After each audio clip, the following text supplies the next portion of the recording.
Assalamualaikum warahmatullahi wabarakatuh. Salam sejahtera bagi kita semua. Yang terhormat Ketua Jurusan Pendidikan Masyarakat Universitas Siliwangi, Ibu Dr. Lilis Karwati. Yang saya hormati Ketua Umum Himapenmas 2026 Universitas Siliwangi, Muhammad Hasan Alwusto, serta yang saya banggakan seluruh rekan-rekan mahasiswa dan penonton sekalian. Puji dan syukur kita panjatkan kehadirat Tuhan Yang Maha Esa atas kelancaran persiapan kegiatan ruang rukun hingga tahap penayangan hari ini. Izinkan saya menyampaikan laporan singkat mengenai agenda ruang rukun ini yang mengusung tema Ruang Rasa Merajut Kerukunan Nyata dan Lingkungan Kampus yang Ramah. Ruang Rukun adalah wadah diskusi interaktif berbentuk podcast di media sosial yang dirancang sebagai ruang inklusif untuk berbagi kisah dan merayakan keberagaman. Kegiatan ini bertujuan menumbuhkan sikap toleransi, membuka komunikasi sehat antar mahasiswa, serta mempererat kebersamaan demi terciptanya lingkungan kampus yang ramah, aman, dan nyaman bagi semua latar belakang. Saya berharap setiap episode podcast Ruang Rukun dapat memberikan wawasan baru tentang indahnya keberagaman serta memotivasi untuk saling menghargai dalam kehidupan sehari-hari. Keberhasilan acara ini tidak lepas dari dukungan banyak pihak. Saya selaku perwakilan panitia pelaksana mengucapkan terima kasih sebesar-besarnya kepada Jurusan Pendidikan Masyarakat dan Himapenmas atas bimbingan dan dukungannya, para narasumber yang telah membagikan pandangan berharganya, serta rekan-rekan panitia pelaksana atas dedikasi dan kerja kerasnya. Akhir kata, selamat menyaksikan podcast Ruang Rukun. Mari bersama merajut kerukunan nyata demi kampus yang ramah. Terima kasih. Wassalamualaikum warahmatullahi wabarakatuh. Assalamualaikum warahmatullahi wabarakatuh. Alhamdulillahirrabbilalamin. Wa bihi nasta'inu ala umuri dunya waddin. Sholatu wassalamu ala asrofil anbiya'i wal mursalin Sayyidina Muhammadin wa ala alihi washabihi ajmain. Amma ba'du. Pertama-tama mari kita panjatkan puji dan syukur kehadirat Allah Subhanahu wa taala yang telah memberikan kita nikmat sehingga kita bisa berkumpul mungkinnya untuk melaksanakan kegiatan ruang rukun gitu. Nah, tak lupa sholat beserta salam semoga tercurah limpahkan kepada junjungan kita, yakni Habibana wa Nabiyana Kanjeng Nabi Muhammad Sallallahu Alaihi Wasallam, pada keluarganya, pada sahabatnya, dan juga serta kepada kita selaku umatnya. Amin ya rabbal alamin. Untuk ruang rukun ini saya ucapkan terima kasih terlebih dahulu kepada Ketua Pelaksana yang sudah mengusung program ruang rukun ini, di mana program kerja ruang rukun ini adalah untuk menumbuhkan mungkin ya rasa toleransi kita terhadap agama seperti itu, dan diharapkan semuanya setelah mendengarkan podcast yang akan dilaksanakan oleh Himapenmas bisa menonton dengan hikmat ya. Mungkin itu saja yang bisa disampaikan. Mohon maaf bila mana ada salah dalam pengucapan kata. Wallahul muwaffiq ila aqwamit thoriq. Assalamualaikum warahmatullahi wabarakatuh. Assalamualaikum warahmatullahi wabarakatuh. Salam sejahtera untuk kita semua. Atas nama Program Studi Pendidikan Masyarakat, kami mengucapkan selamat datang dan selamat mengikuti kegiatan Ruang Rukun Beragama. Semoga kegiatan ini menjadi ruang untuk memperkuat persaudaraan, menumbuhkan sikap saling menghormati, serta mempererat kebersamaan.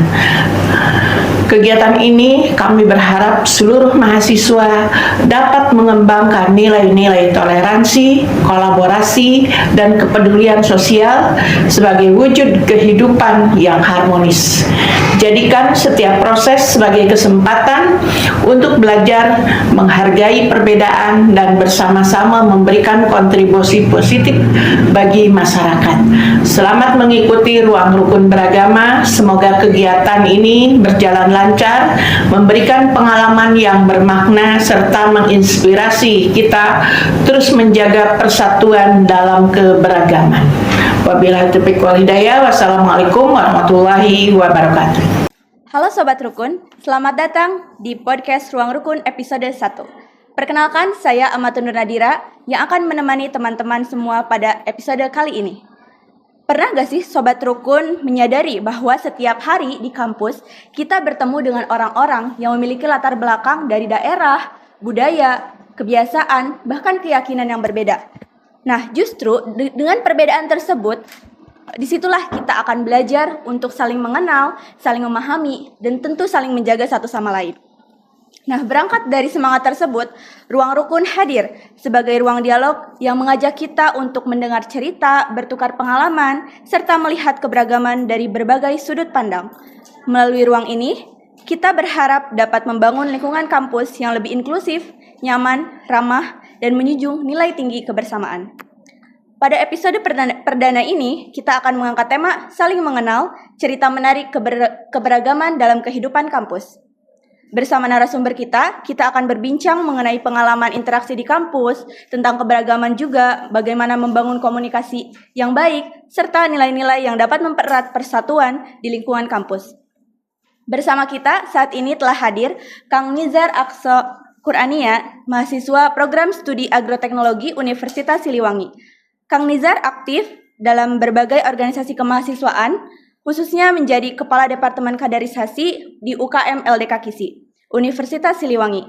Beliau juga memiliki pengalaman sebagai moderator, MC, serta pendidik di RDA Islamic Life School, sehingga tidak asing dengan dunia komunikasi dan pengembangan karakter.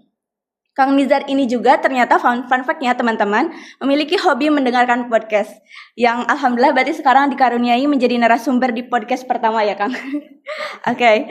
Selain itu bersama kita telah hadir narasumber kedua yaitu Kang Joshua Herlambang Sitorus, yang merupakan mahasiswa program studi agroteknologi juga dari Universitas Siliwangi. Saat ini Kang Joshua aktif sebagai Ketua UKM Persatuan Mahasiswa Kristen atau PMK Universitas Siliwangi tahun 2026.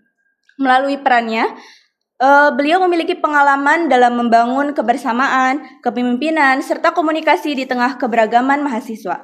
Di luar aktivitas organisasi, fun fact-nya juga nih teman-teman, Kang Joshua juga memiliki hobi melakukan perjalanan jauh dan senang menjelajahi tempat-tempat baru. Berarti suka traveling ya Kang? Oke. Saya ucapkan selamat datang kepada Kang Nizar dan juga Kang Joshua. Terima kasih telah meluangkan waktunya untuk bisa hadir dan berbagi cerita di podcast Ruang Rukun episode pertama ini.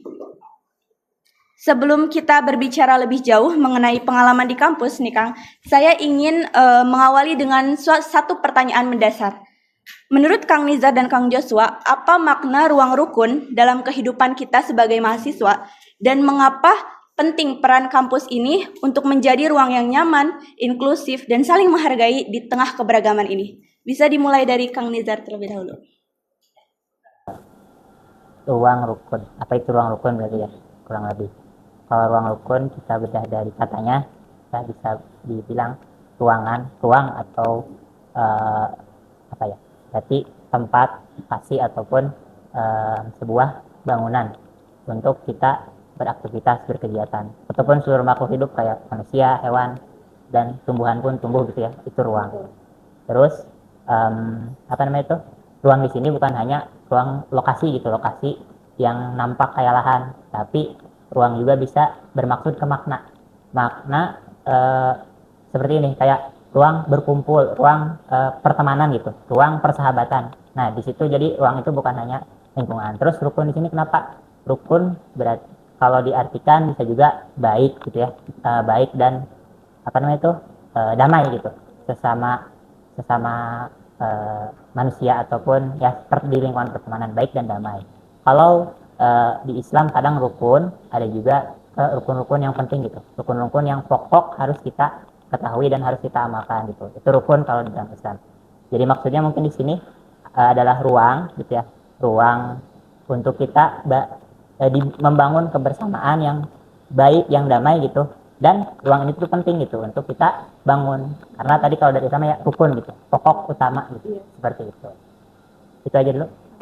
Pandangan dari Kang Joshua mungkin? Mungkin, maaf ya, bisa diulangi mungkin? Oke, untuk menurut Kang Joshua tersendiri, apa makna ruang rukun dalam kehidupan kita sebagai mahasiswa? Dan menurut Kang Joshua juga, kenapa penting peran kampus ini untuk menjadi ruang yang inklusif, nyaman, dan saling menghargai di tengah keberagaman kita? Kalau menurut saya sendiri ya, sebenarnya udah banyak yang disampaikan oleh Nizar kebetulan, dan mungkin saya sedikit menambahi. Dan kalau ruang rukun ya, kita ambil kata rukunnya aja deh. Karena ini kan seperti sedikit membahas agama ya. Kalau di rukun itu di agama Kristen itu kita biasanya menganggapnya kasih. Jadi kita selalu mengasihi sesama segala dan lain-lainnya. Dan ketika berada dalam satu ruang, berarti kita harus mengasihi sesama yang ada dalam satu ruang. Kita ambil contoh kayak dalam satu ruangan ini, kita kan saling mengasihi di sini. Nah, peran kampus dalam ruang rukun ini itu merupakan wadah untuk kita menjadikan ruang rukun. Jadi kayak kita kan di kampus ini tuh banyak ya berasal dari daerah-daerah luar segala macamnya. Dan kampus ini adalah wadah gitu. Wadah kita untuk berbuat rukun, berbuat kasih untuk sesama mahasiswa yang ada di Universitas Siliwangi. Oke, baik. Menarik sekali ya, Kang. Berarti dapat kita artikan bahwa ruang rukun ini ataupun keberagaman ini kan merupakan sesuatu yang bukan kita hindari, tapi memang sesuatu yang dapat kita gunakan untuk saling belajar dan tumbuh bersama ya, Kang. Nah, kalau untuk boleh saya lanjutkan sedikit nih, Kang. Menurut Kang Joshua dan juga Kang Nizar, apakah yang dirasakan oleh Kang Joshua dengan Kang Nizar masih ada tantangan gak sih yang sering ditemui di mahasiswa dalam mewujudkan lingkungan kampus yang inklusif seperti itu, di Unsil khususnya ya, Kang? Boleh dari Kang Nizar dulu? Tantangan. Oke. Kalau tantangan itu pasti ada aja gitu ya. Apalagi kita di lingkungan kampus yang heterogen. Karakter dari tiap mahasiswa yang ada heterogen, berbeda-beda gitu. Dan tentunya dari perbedaan itulah akan muncul tantangan yang harus dihadapi.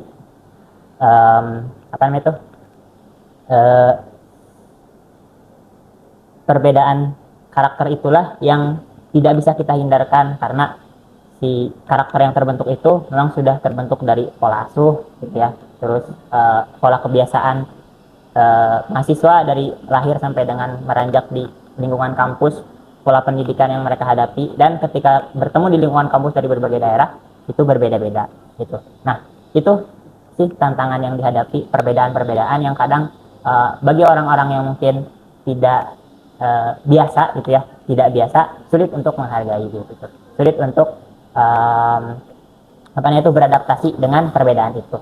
Bagi orang-orang yang terbiasa di lingkungannya tuh ya sama gitu. Nah, itu tantangan. Sekali lagi saya highlight di sini, gak bisa dihindari ya, Kang, untuk perbedaan tersendiri. Nah, kalau pandangan dari Kang Joshua tersendiri, barangkali memiliki tantangan yang berbeda yang dihadapi. Kalau menurut saya tantangannya tuh lebih ke pola pikir mahasiswa-mahasiswanya aja gitu. Ya kan kita anggaplah oknum gitu yang mungkin kadang ada yang intoleran, ada yang toleransi gitu. Jadi menurut saya memang seperti yang Nizar bilang, karakternya berbeda-beda gitu. Karena kita dibesarkan dengan pola didik yang berbeda-beda kan semuanya. Jadi menurut saya lebih ke pemikirannya yang menjadi tantangan. Dan juga ketidaktahuan yang dibilang Nizar itu saya memvalidasi memang sangat valid, karena banyak teman-teman yang mereka tidak bermaksud intoleran, tetapi karena mereka tidak tahu, jadi mereka intoleran gitu. Jadi memang pemahaman itu yang menjadi tantangan untuk toleransi di lingkup kampus ini menurut saya. Jadi memang menurut saya tantangan terbesar sih pemahaman, dan yang kedua mungkin ya kita bilang oknum-oknum yang mungkin masih intoleransi gitu. Betul. Oke, jadi sebetulnya tantangan yang dirasakan tersendiri berupa mindset mungkin dari masyarakat ataupun mahasiswa, itu pun salah satu hal yang memang perlu dikurangi. Mungkin kadang ada beberapa mahasiswa yang tidak menyadari kalau dirinya itu memang sudah melakukan intoleran tersebut karena terbiasa melakukan kesetaraan mungkin ya, Kang, di lingkungannya sendiri. Nah, kalau tadi kita membahas mengenai makna dari ruang rukun nih, Kang. Saya jadi penasaran dengan pengalaman akang-akang ini selama berkuliah di Universitas Siliwangi ya, Kang. Dalam perkuliahan, organisasi ataupun kehidupan di kelas gitu, tentunya pernah terjadi perbedaan pendapat tuh, Kang. Nah, bagaimana cara Kang Joshua dengan Kang Nizar ini untuk menyikapi situasi tersebut agar komunikasi yang dilakukan tetap berjalan dengan baik, misalkan ketika sedang kerja kelompok atau sedang berdiskusi gitu, tapi cara menyikapi dari Kang Joshua dengan Kang Nizar ini dengan latar belakang berbeda tentunya ya, Kang. Dari Kang Joshua boleh. Cara menyikapi perbedaan atau pendapat ya. Sebenarnya lebih ke kalau kita anggapnya cara menghadapinya nggak ada gitu ya. Karena menurut saya cara menghadapi perbedaan itu ya ditarik lagi ke mindset kita lagi gitu. semisal kita ngerasa pemahaman kita lebih baik, ya udah kita nggak usah so pinter dan so apa gitu. Ya menurut saya kita harus selalu mengingatkan teman-teman semuanya, semisal kita kita memiliki pandangan yang lebih baik, tapi kita tidak boleh memaksakan, tanda kutip, karena ya di semua agama kan diajarkan tidak boleh memaksakan gitu. Jadi memang menurut saya jika ditanya cara menghadapinya ya tidak ada, itu kembali lagi ke kita sendiri gitu. Apakah kita punya kesabaran untuk menghadapi perbedaan ini, dan semisal kita punya ya berarti itu bagus karena di situ iman kita diuji gitu. Apalagi semisal kita tarik tanda kutipnya di lingkup perbedaan ini. Jadi mungkin saya sedikit cerita, banyak gitu teman-teman yang di kampus maupun di luar kampus yang memang menurut saya agama ini sangat berpengaruh terhadap pola pikir gitu. Jadi kadang ini saya tidak menyinggung ya mungkin. Ini pengalaman saya, kadang mereka merasa agama yang bukan agama mereka itu di bawah mereka gitu. Ini oknum lah kita anggap. Dan menurut saya karena kita ngerasa itu nggak benar, ya udah kita nggak usah peduliin gitu. Karena kita cukup nyalahin orangnya aja gitu, jangan nyalahin agamanya, karena ya nggak semua orang di agama itu salah gitu. Jadi menurut saya semisal ada penyimpangan pendapat yang ada di sebuah forum kayak yang dibilang kerja kelompok dan apa, oke kita itu anggap aja perbedaan pendapatnya dengan orangnya gitu, tidak dengan agamanya. Jadi tidak mengaitkan dengan keyakinan kita ya, Tidak, Kang? Betul. tidak. Oke, dari POV dari Kang Nizar itu sendiri. Ya tadi menanggapi dulu dari yang Kang Joshua ya, apa namanya itu oknum-oknum yang memang kadang mereka tuh tidak toleran gitu, tidak menganggap bahwasanya agama mereka itu yang paling apa namanya itu paling lebih yang agama yang lain di bawah mereka gitu.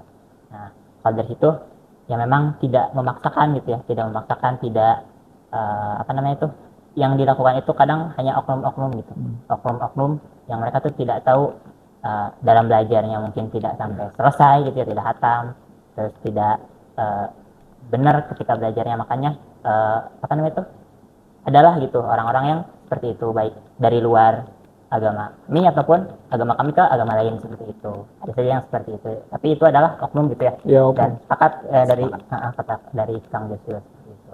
Nah untuk apa tadi tuh? Kalau untuk cara menyikapi, Oh, cara menyikapi perbedaan ya. Kalau dari kami itu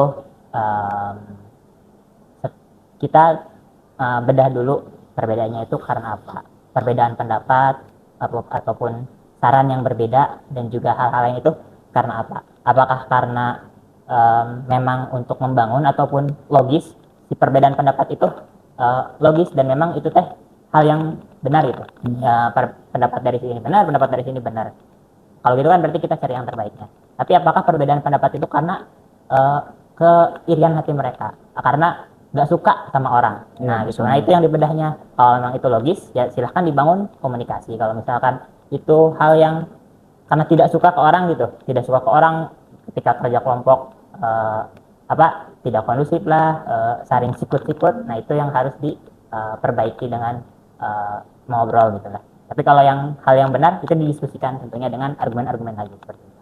Oke, betul sekali ya Kang. Jadi memang di lingkungan kampus kita ini kita tentu dihadapi dengan orang yang memiliki sifat dan juga sikap berbeda-beda. Jadi tentunya dengan perbedaan inilah kita harus bisa untuk saling komunikasi ya Kang. Jadi tidak ada miskomunikasi antara hubungan antara dengan orang ini ataupun dengan orang yang lain gitu.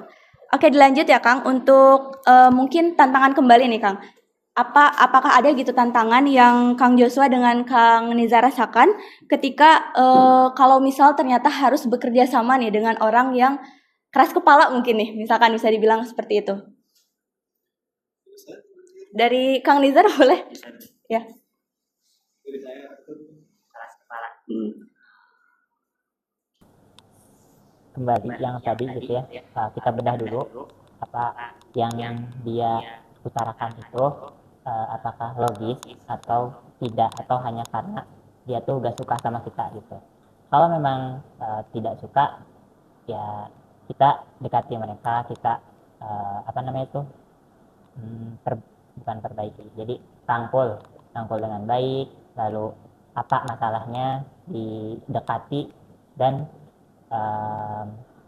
hal seperti itulah. Kalau memang dari kita yang ada yang salah, ya berarti kita minta maaf kepada mereka gitu. Tapi kalau misalkan itu membangun dan alasan yang logis untuk disampaikan dari kelas kepalanya itu, kita bangun diskusi, manalah jalan terbaik, jalan yang paling baik untuk dipilih gitu. Seperti itu sih.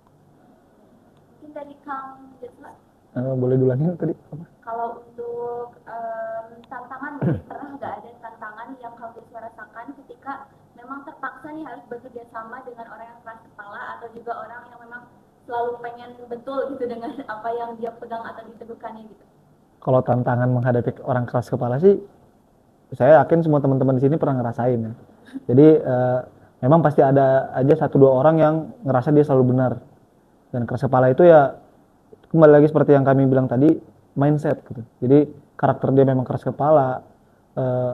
Itu tuh kita nggak bisa kendaliin pikiran orang lain ya, karena menurut saya karakter orang-orang itu berbeda-beda dan kita nggak bisa mengendalikan karakter orang, seperti saya nggak bisa mengendalikan karakter Nizar gitu. Jadi menurut saya tantangan itu sangat besar untuk menghadapinya. Nah, kalau yang kayak Nizar bilang tadi itu kita harus bicara baik-baik, menurut saya seperti yang sudah saya alami, kadang ada aja orang yang udah kita ajak bicara baik-baik tetap aja keras kepala gitu, jadi masih ngerasa benar. Dan menurut saya ya cara menghadapi orang-orang kayak gitu tuh ya memang mereka tuh harus bahasanya ditampar yang realitanya gitu. Jadi lebih ke kita harus menyadarkan mereka, mau itu baik-baik, mau itu sedikit mengguncang mereka. Nah itu kita harus menyadarkan. Tetapi ketika kita masih tidak didengarkan gitu, ya udah gitu. Berarti memang pola pikirnya dia seperti itu. Dan menurut saya manusia akan sadar sendiri akan kesalahan dia ketika sudah waktunya gitu. Jadi untuk tantangannya sih sangat besar gitu. Apalagi di lingkup kampus yang memang kita berasal dari berbagai daerah ya, pola pikir berbeda-beda semua, pasti masih punya pendirian yang keras masing-masingnya gitu. Jadi ini bisa disimpulkan dengan kalau ternyata dari pengalamannya Kang Nizar juga dari Kang Joshua, melihat bahwa hubungan yang baik itu tidak bisa dibangun dalam waktu yang singkat ya teman-teman. Ya. Tetapi melalui komunikasi, terus juga rasa saling percaya, rasa saling menjaga, itulah yang akan menjaga kita untuk memahami antara satu sama lain ya Kang. Nah mungkin untuk pertanyaan yang ketiga nih Kang, dari Kang Nizar atau Kang Joshua, mungkin bisa diceritakan pengalaman, karena kan kebetulan Kang Nizar dan Kang Joshua ini berteman juga ya sebelumnya, jadi sudah cukup dekat juga. Pengalaman pertama kali ketika berkenalan gitu dengan latar belakang dari keyakinan yang berbeda, terus latar belakang tradisi dan lain sebagainya, apakah ada hal yang mungkin perlu diceritakan gitu kepada teman-teman semua? Boleh Dari saya dulu, dari Nizar dulu? Dari saya dulu aja. Jadi kalau ditanyanya pengalaman yang mungkin bisa diceritakan tentang perkenalan ke teman-teman yang beda agama, jujur saya dari kecil tuh udah berada di lingkup yang agama tuh memang sudah menjadi keyakinan masing-masing gitu. Jadi lebih ke seperti saya banyak punya teman Muslim seperti Buddha atau Hindu. Itu saya sudah dari kecil tuh sudah banyak, karena memang kebetulan saya tinggal di kota Medan. Jadi yang memang banyak agama yang bagaimana bilangnya, banyak agama yang ada gitu di sana. Dan menurut saya saat di sana saya tidak kaget ya, tapi saya kagetnya setelah ke Tasik jujur, karena banyak saya kenalan ke teman-teman di Tasik, mereka ngaku mereka baru pertama kali kenalan sama orang Kristen gitu. Iya, jadi saya kaget karena setelah mendengar cerita, saya mendengar kalau daerah Tasik kota atau Kabupaten Tasik itu memang agama Kristen tuh masih minim. Jadi ya saya kaget, dan mereka tuh banyak bertanya hal-hal yang mereka tidak tahu gitu, seperti di agama saya bisa kayak gini atau boleh kayak gitu. Nah itu dia saya cukup lelah lah ya menjelaskannya, karena ibaratnya pertanyaan sama yang nanya 20 orang gitu. Jadi menurut saya seperti unik aja gitu, lucu aja, karena mereka nanya karena pure nggak tahu gitu, bukan karena memang ingin mengejek gitu. Jadi lebih ke nggak tahu, dan ya untungnya saya masih diberi tenaga lah untuk menjawab teman-teman semuanya di Tasikmalaya ini. Dan banyak itu yang paling lucu itu saya alamin tuh, ada teman-teman di Tasik waktu bulan puasa nih. Jadi mereka ingin apa sih bahasanya kalau buka puasa diam-diam gitu. Nah, Mokel ya namanya. mokel.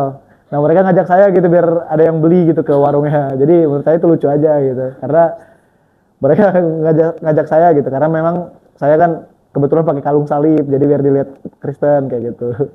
Itu paling kalau misalnya pengalaman lucu ya. Tapi jujur menarik banget sih Kang pengalaman. Ya.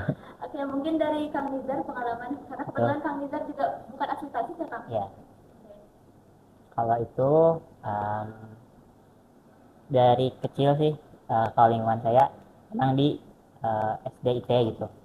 Kurang dibandingkan Kang Joshua nih yang sudah bertemu dengan banyak orang, banyak apa namanya itu agama yang berbeda, bahkan Buddha, Katolik, Buddha dan juga agama-agama lainnya gitu, bukan hanya Islam. Kalau saya pribadi mungkin seperti bagian dari orang yang diciptakan Kang Joshua tadi, orang yang baru gitu, tapi tidak baru, maksudnya jarang gitu untuk berkomunikasi dengan orang-orang yang di luar agama kami gitu. Nah, kalau pengalaman berkenalan ataupun apa namanya itu, apa yang didapat dari perkenalan, ya kami itu merasa dapat teman baru lah gitu, dapat lingkungan baru. Kayak kemarin ya dari KISI, dari PMK juga pernah tahun kemarin kalau nggak salah, Ya, pernah ketemu ya, Iya, pernah. kita Minsok. ketemu, kalau nggak salah ketemu dulu silaturahmi kalau namanya, bertemu, setelah itu terbangunlah minsok. Ya, minsok. Minsok atau pusat? Minsok. Oh, minsok. Iya. Soalnya saya nggak ikut sih gitu. Tapi dari situ, dari pertemuan itu kita bisa menambah apa namanya itu kegiatan baru, kegiatan untuk minsok misalkan dengan walaupun berbeda agama gitu ya, berbeda keyakinan, tapi kita tetap rukun di situ. Nah itu yang bisa yang didapat lah gitu. Seperti itu. Pun yang lain-lain seperti tadi Kang Joshua ketika teman-temannya yang nanyain terkait agamanya. Nah, itu juga menjadi pengetahuan kan bagi kita itu. Gitu. Bisa jadi pengetahuan baru juga ya Kang?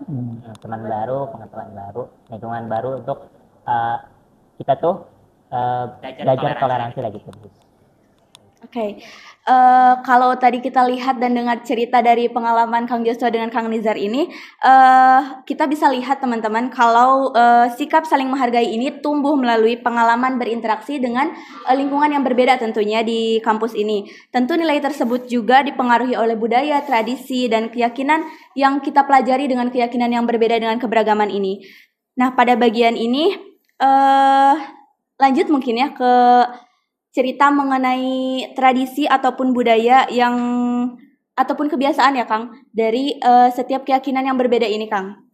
Menurut Kang Nizar dengan Kang Joshua, adakah tradisi atau budaya dan juga nilai keagamaan yang memberikan pelajaran berharga itu dalam menghargai perbedaan dengan tentunya keberagaman kita saat ini? Boleh dari Kang Nizar dulu?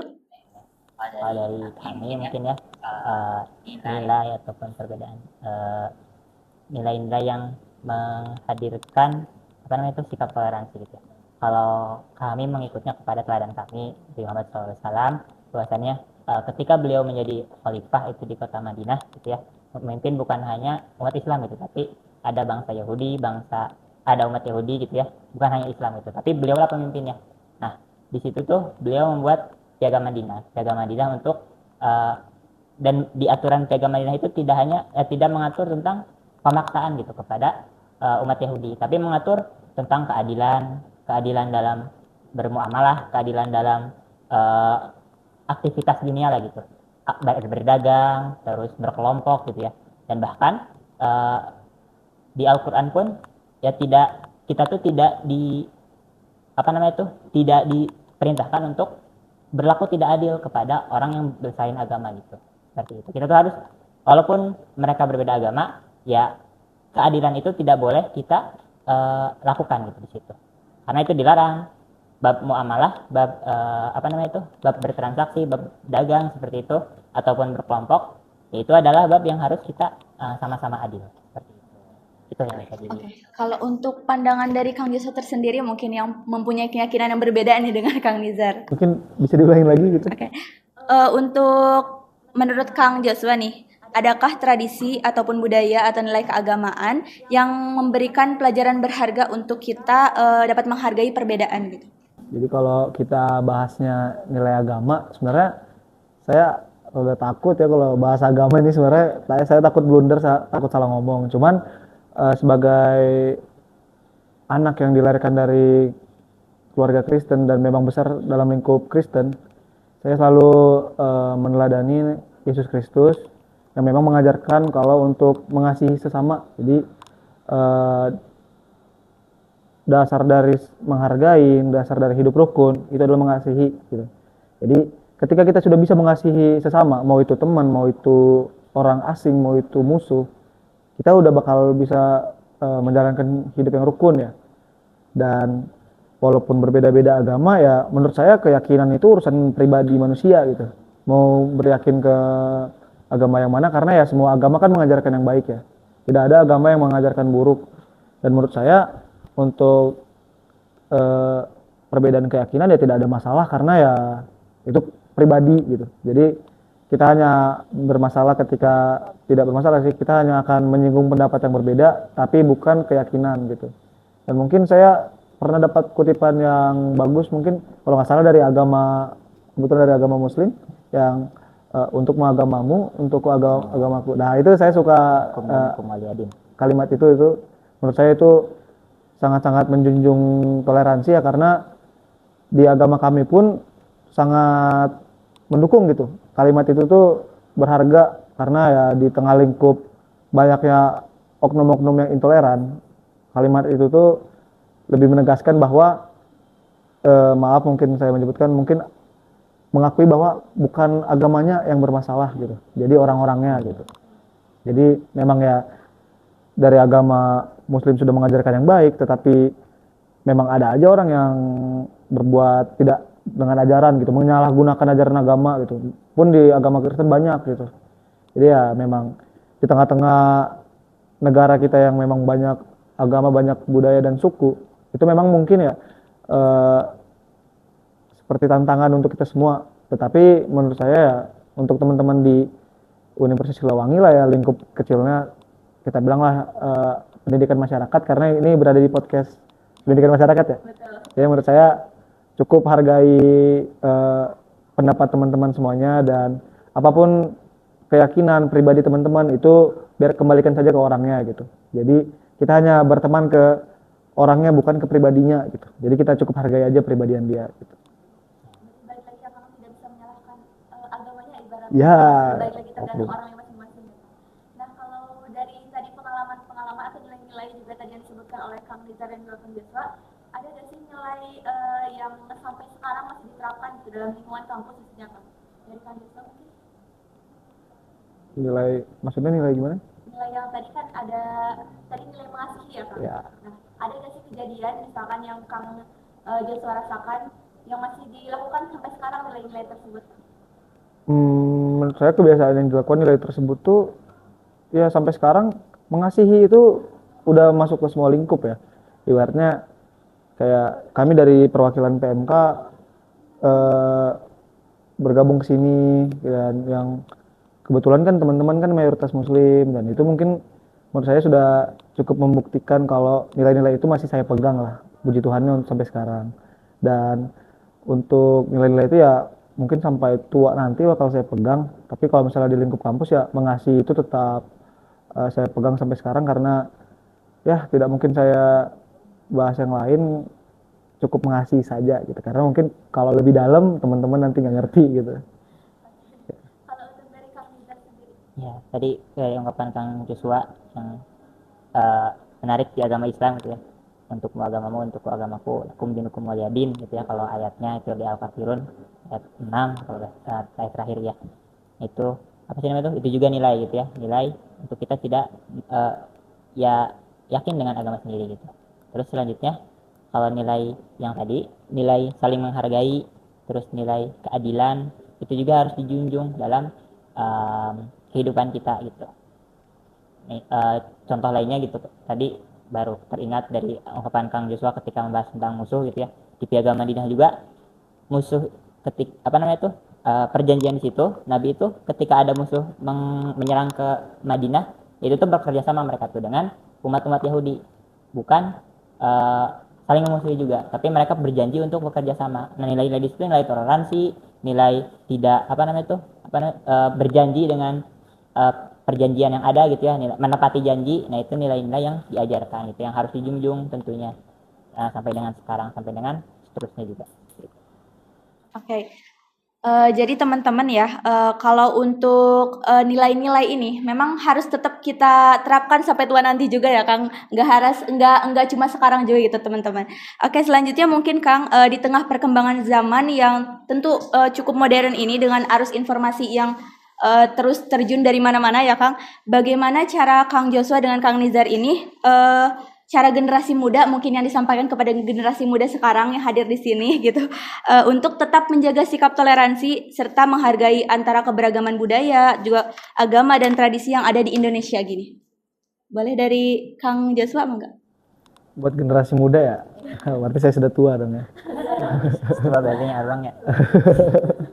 Oke, mungkin pesan ya. Pesan ke saya tuh maksudnya pesan ke teman-teman yang mungkin ya dari angkatan 25 atau 26, mungkin yang lebih muda gitu. Jadi pesannya ya hargain gitu, hargain keyakinan orang-orang, dan menurut saya yang paling penting itu pilih informasi yang ada gitu. Jadi jangan gampang kemakan hoax gitu. Menurut saya banyak banget gitu informasi yang beredar di sosmed, mau di Instagram, TikTok ataupun di Twitter gitu ya. Itu tuh salah, tetapi karena banyak yang komentar kalau itu valid, jadi itu mereka menganggap valid. Nah, menurut saya itu ya kita sebagai teman-teman yang memang dikaruniai atau dikhususin untuk menjadi mahasiswa, kita tuh lebih bijak dalam menangkap informasi gitu. Karena ya kita, kalau teman-teman pernah dengar kata di ospek waktu maba gitu, kita ini maha gitu, tapi bukan maha esa ya. Kita ini mahasiswa, jadi kita ini sedikit lebih baik dari orang-orang yang mungkin belum beruntung bisa menjadi mahasiswa. Nah, sebagai orang yang dikaruniain atau dikhususin buat lebih baik, nah kita tuh bisa lebih bijak gitu untuk menangkap atau memilih informasi yang benar atau tidak gitu. Karena menurut saya permasalahan-permasalahan yang timbul itu seringkali terjadi karena banyak teman-teman yang kemakan hoax gitu. Seperti ya banyaklah hoax-hoax yang mungkin saya tidak bisa sebutkan di sini gitu. Tapi pesan saya ke teman-teman ya, pilih informasi dan hargailah gitu. Hargain teman-teman yang mungkin berbeda suku, agama, ras maupun pendapatnya gitu, hargain. Karena kita berada di negara demokrasi ya. Negara demokrasi itu membebaskan kita untuk menganut keyakinan apapun, dan kita tidak berhak melarang atau tidak berhak marah gitu ketika teman kita memiliki keyakinan yang berbeda gitu. Dan pendapat juga termasuk. Mungkin itu dari saya. Oke, untuk pandangan dari Kang Nizar sendiri, barangkali mempunyai pandangan yang berbeda dengan Kang Joshua mungkin. Harus informasi yang cepat, harus informasi yang banyak gitu ya. Perkembangan teknologi kita lihat satu isu itu kadang gampang dikontrolnya oleh bagian pihak, sehingga ya tadi kata Kang Joshua benar, isu yang salah, isu yang tidak baik diangkat menjadi isu utama. Bukan kalau isu utamanya ya benar ya mungkin bisa dibicarakan, tapi kadang isu utama itu ataupun informasi yang utama itu adalah hoax gitu. Nah, mungkin pesannya untuk maba lagi, pesannya untuk yang lebih muda ya, apa namanya itu, silahkan pilih informasi itu dengan lebih baik lagi. Cari sumber yang memang benar gitu, cari sumber yang memang valid si informasinya itu, jangan sampai termakan hoax seperti itu. Dan untuk di kehidupan gitu ya, tumbuhkanlah sikap seperti saling menghargai gitu ya, saling empati. Jangan kita tuh gampang menjudge sesuatu berlebihan gitu, seperti itu. Menjudge sesuatu berlebihan terus menganggap apa namanya itu hoax yang ada gitu ya, apa namanya itu informasi yang ada ya berlebihan seperti itu. Kayak gitu sih. Oke teman-teman, sebelum kita beranjak ke pertanyaan penutup, ini mungkin ada boleh diceritakan satu hari besar yang menarik gitu yang ada di agama Kristen dan juga Islam, dan ada gak sih hal menarik yang ada di satu hari besar tersebut? Boleh mulai dari Anissa? Ya. Kalau di Islam yang menarik itu di Idul Fitri gitu ya. Dan paling menariknya itu Idul Fitri di Indonesia gitu. di momen Idul Fitri ini, setelah kita melaksanakan puasa ya di bulan Ramadan 1 bulan penuh, dan di ibadah puasa itu kita sudah Allah janjikan ampunan yang besar gitu di bulan puasa itu, bulan Ramadan itu. Allah janjikan ampunan kepada setiap muslim gitu ya, kepada setiap muslim yang berpuasa, yang beribadah, yang meminta ampunan, yang memohon ampunan. Bahkan doanya pun setiap malam untuk memohonkan ampunan gitu ya. Ya doanya untuk minta ampunan utamanya seperti itu. Nah, di Idul Fitri ini di Islam itu kembali ke fitrah. Fitrah itu suci ataupun fitrah. Intinya suci lah, kembali menjadi suci setiap muslim. Nah, disitulah yang menarik. Momen ketika hari besar, hari raya Idul Fitri bagi umat Islam. Menariknya lagi di Indonesia, momen ini tuh menjadi ajang silaturahmi gitu. Semua keluarga gitu, keluarga besar bertemu gitu ya, orang-orang yang merantau gitu ya, yang sedang merantau kadang kembali ke kampung halamannya masing-masing, bertemu gitu ya, dan menjadi momen hangat untuk keluarga bertemu kembali seperti itu. Nah itu paling yang spesial di Idul Fitri gitu. Biasanya di Idul Fitri ini pada mudik ya Kang biasanya, jadi pada pulang ke kampung halaman ya. Oke, kalau untuk dari Kang Jasa sendiri? Kalau hari besar yang menarik ya Natal mungkin ya, karena itu tuh merupakan hari besar bagi kami. Spesifiknya itu hari kelahiran Yesus Kristus.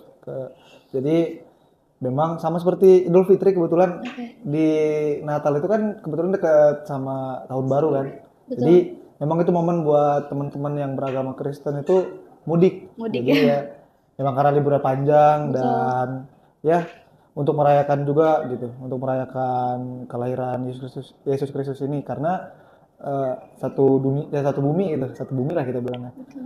Semuanya merayakan di hari yang sama dan ya ke gereja gitu. Dan menariknya juga itu tuh juga banyak loh teman-teman yang dari Muslim itu tuh sering silaturahmi kalau Natal gitu. Jadi mereka sering minta kue gitu, sama kayak kami gitu, minta kue ke teman-teman yang Lebaran gitu. Saya juga sering. Saya nangkap dari cerita Nijar tuh kayak Idul Fitri. Saya kan tumbuh besar di lingkup yang banyak juga teman-teman Muslim kan. Jujur saya juga merasakan euforianya Idul Fitri gitu. Seperti contoh kecil war takjil gitu. Karena jujur saya suka makan makanan takjil itu saya suka tuh. Dan paling enak tuh menurut saya tuh kalau di Idul Fitri itu di Lebaran tuh makan opor sama makan rendang gitu. Itu tuh menurut saya merupakan salah satu silaturahmi yang sangat baik gitu. Karena teman-teman dari agama Muslim menerima kami gitu. Nah itu menurut saya sangat merasakan euforia dari Idul Fitri, dan pun teman-teman dari Muslim juga sering gitu ikut merayakan bersama kami. Tetapi kan mungkin ada ajaran yang memang ya cukup menghargai dan tidak boleh merayakan berlebihan gitu. Ya itu kita hargain saja, dan memang ya itu kan keyakinan masing-masing. Tetapi di tengah lingkup kita yang sangat-sangat toleransi ini ya sesekali tidak apa-apa lah gitu. Karena jujur saya di Idul Fitri sangat suka euforianya, di Idul Adha juga gitu, karena dapat daging gitu. Jujur, karena dapat daging. Jujur saya sangat suka euforia dari teman-teman dari agama Muslim, karena sepengalaman saya semuanya menerima agama lain dengan lapang dada gitu, dan dengan mengasihinya yang sangat besar gitu. Pasti Idul Fitri dapat THR. Dapat. Dapat THR dan juga dapat angpau ya? Dapat angpau ya, benar. Angpau.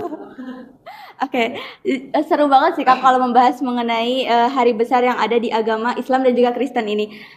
Karena tentu saja hari besar ini bukan cuma merayakan doang ya kan, tapi memang ada makna tersendiri gitu di balik hari besar yang ada di agama Islam maupun di agama Kristen sendiri itu. Oke, kita balik lagi ke hal yang tadi, yang pertama mengenai tradisi, juga budaya dan juga kebiasaan. Ini pertanyaan terakhir mungkin Kang. Kalau boleh memilih satu hal yang paling penting yang harus diubah nih oleh teman-teman yang semua di rumah ini yang mendengar, satu hal kebiasaan apa yang harus diubah oleh teman-teman semua untuk bisa menjunjung sikap toleransi tersebut? Boleh dari Kang Nizar? Hal yang perlu diubah paling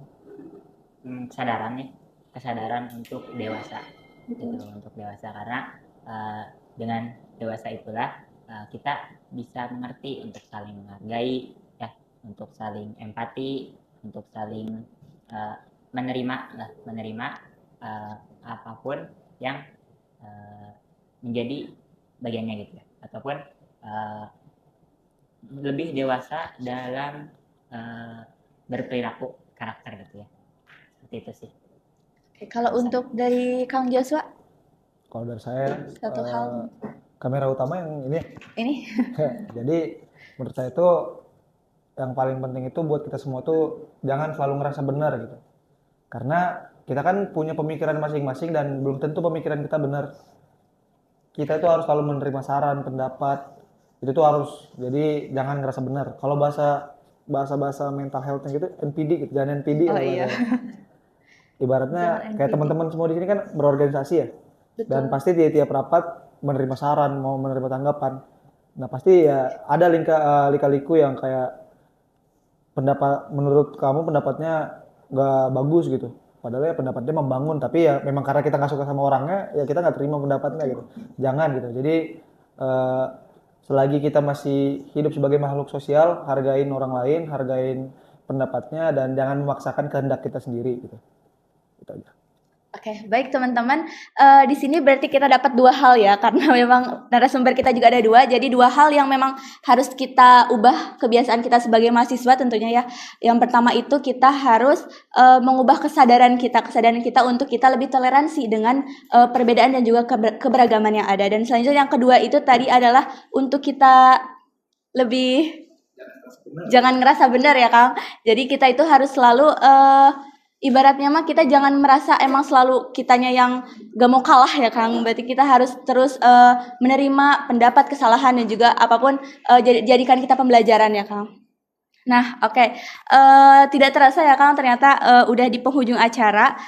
Sobat Rukun, sebelum kita mengakhiri perbincangan hari ini, izinkan saya menyampaikan sedikit kesimpulan dari diskusi yang telah kita lalui bersama. Hari ini kita belajar bahwa keberagaman merupakan bagian yang tak akan terpisahkan sebagai kita, apalagi sebagai mahasiswa. Perbedaan mulai dari latar belakang, budaya, cara pandang maupun keyakinan bukanlah penghalang untuk membangun hubungan yang baik, melainkan kesempatan untuk saling mengenal, saling memahami, dan saling belajar antara satu sama lain. Melalui pengalaman-pengalaman yang diberikan oleh Kang Nizar dan juga Kang Joshua, kita juga memahami bahwa komunikasi yang baik, sikap terbuka terhadap perbedaan, rasa empati, serta kemampuan menghargai pendapat orang lain ini merupakan fondasi penting dalam menciptakan lingkungan kampus yang efektif dan juga harmonis. Nah, selain itu nilai-nilai yang tumbuh dari keluarga, juga budaya, agama, maupun kebiasaan sehari-hari juga menjadi bekal kita untuk terus menumbuhkan sikap toleransi serta kepedulian bersama. Dan untuk kebiasaan yang perlu kita ubah ya teman-teman, mulai dari kita jangan selalu merasa benar, dan juga kita harus mengubah kesadaran dan juga mindset kita bahwa kita itu harus menerima perbedaan dan juga keberagaman yang ada di lingkungan kita. Nah teman-teman, semoga apa yang telah didiskusikan pada hari ini tidak hanya menjadi sebuah perbincangan, tetapi juga bisa kita terapkan dalam kehidupan kita sehari-hari. Sehingga kita semua dapat berkontribusi untuk menciptakan lingkungan kampus kita tercinta ini yang nyaman, saling menghargai, dan juga saling memahami antara satu sama lain. Tidak terasa ya Kang udah di penghujung podcast untuk Ruang Rukun episode 1 ini. Saya tentunya mengucapkan terima kasih banyak yang sebesar-besarnya kepada Kang Nizar Aqsa Qur'ania dan juga Kang Joshua Herlambang Sitorus yang telah meluangkan waktu untuk hadir serta berbagi pengalaman, pemikiran, dan juga inspirasi bersama kita pada hari ini. Terima kasih juga kepada seluruh Sobat Rukun yang sudah menonton pada hari ini di rumah, yang telah menyaksikan dan mengikuti podcast ini hingga akhir. Semoga cerita kita antara pengalaman dan juga interaksi kita dengan satu sama lain dapat memberikan pembelajaran pada kita hari ini. Semoga juga langkah kecil untuk membangun lingkungan kampus yang semakin inklusif, semakin nyaman, dan juga menjunjung tinggi sikap saling menghargai antara perbedaan satu sama lain. Sebelum kita tutup, mungkin ada penyerahan sertifikat terlebih dahulu kepada narasumber. Kepada Ketua Pelaksana, saya persilakan.